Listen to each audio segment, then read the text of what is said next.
ప్రకృతి సంబంధమైన ఈ శరీరం ఉంటేనే కానీ ఆత్మ సంబంధమైన శరీరం రాదు. జాగ్రత్తగా వినడు దాని అర్థం. ప్రకృతి సంబంధమైన శరీరం ఉంటేనే, ఆ శరీరాన్ని దేవుడి కొరకు ప్రకృతిలో వినియోగిస్తేనే నీవు నీ శరీరాన్ని ప్రకృతిలో వినియోగిస్తున్నావన్న సంగతి ప్రకృతి నీకు సర్టిఫికేట్ ఇస్తేనే. ఎంత కథ ముడిపడుందో చూసారా మన కథ.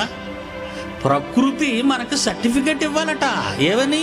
నీ కొరకు బ్రతికాడు తండ్రి ఈ కుమారుడు, యజమాని ఈ బిడ్డ నీ కోసం బ్రతికింది అని ప్రకృతి నీకు సర్టిఫికేట్ ఇవ్వాలి.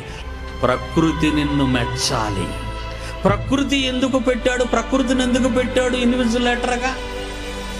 ప్రకృతిని ఎందుకు నీకు కాపలాదారుడుగా పెట్టాడు? ప్రకృతిలో పుట్టావు, ప్రకృతిలో పెరుగుతున్నావు, ప్రకృతి కోసం బ్రతుకుతున్నావు. మట్టిలో తెచ్చిన దానిని మెడలో వేసుకుంటున్నావు, అవునా?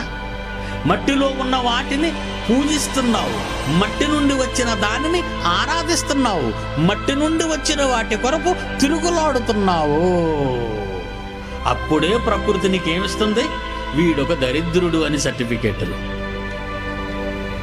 మీకు అర్థమైందా? ఇప్పుడు మనల్ని కాపలా కాసేది ఎవరు అనుకున్నారు? దూతలు కారు, ప్రకృతి, పంచభూతాలు. ఈ పంచభూతాలు నిన్ను చూస్తుంటాయి. ఏమని చేస్తావు? ఉదయం నుంచి ఏం చేస్తున్నావు? నువ్వు ఏం చేస్తున్నావు? నేల తల్లి, నింగి తల్లి, నిప్పు తల్లి, ఈట్ల తల్లులు అంటావేంటి నువ్వు?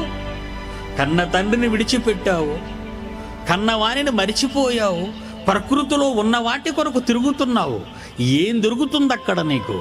ఏం కావాలి నీకు అక్కడ? కన్న తండ్రి నీ కోసం ఉంటూ ప్రకృతి ఒడిలో నిన్ను పెట్టి ప్రకృతిని నీకు కాపలాగా పెట్టాడు. అందుకే ప్రకృతి ఏం చేస్తుందో తెలుసా? చదువుతారు ఒకసారి బైబిల్ మీరు చూడండి. రోమాపత్రిక 8వ అధ్యాయము 19వ వచనము. రోమాపత్రిక 8వ అధ్యాయము 19వ వచనము. దేవుని కుమారుల ప్రత్యక్షత కొరకు. దేవుని కుమారుల ప్రత్యక్షత. తణుకులో ఉన్నాడా? భీమవరంలో ఉన్నాడా? నరసాపురంలో ఉన్నాడా? పాలకొల్లో ఉన్నాడా?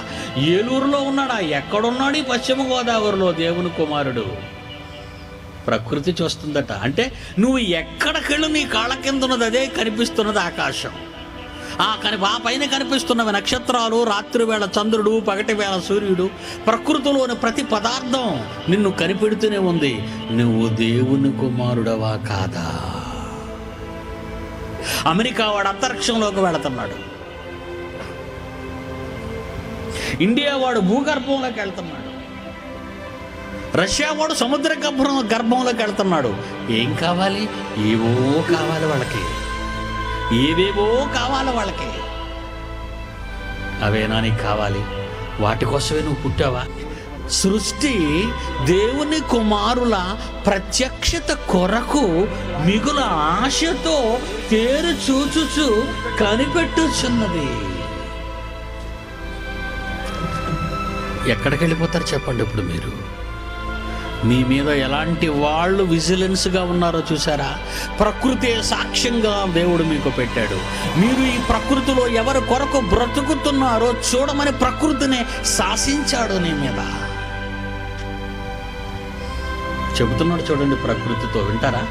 యెషయా గ్రంథము 1వ అధ్యాయము 2వ వచనం నుంచి చూడండి. ఆయన ఎవరితో మాట్లాడుతున్నాడు? ఎవరితో ఆయన డిస్కస్ చేస్తున్నాడు మన గురించి? ఎవరితో ఏం మాట్లాడుతున్నాడు మన గురించి ఆయన? చూడండి. దూతలతో కాదండి. ఆకాశమా ఆలకించు, భూమి నువ్వు చెవిగ్గు. నేను పిల్లలను పెంచాను, గొప్పవారినిగా మీ మధ్య చేశానా? వారు నా మీద తిరగబడ్డారు. తిరగబడిన వారు, నా మీద తిరగబడిన వారు, వీళ్ళు నాకు అవసరం లేదు. ఇప్పుడు నా పిల్లలు కావాలి నాకు, నా పిల్లలు చూడాలి నీవు.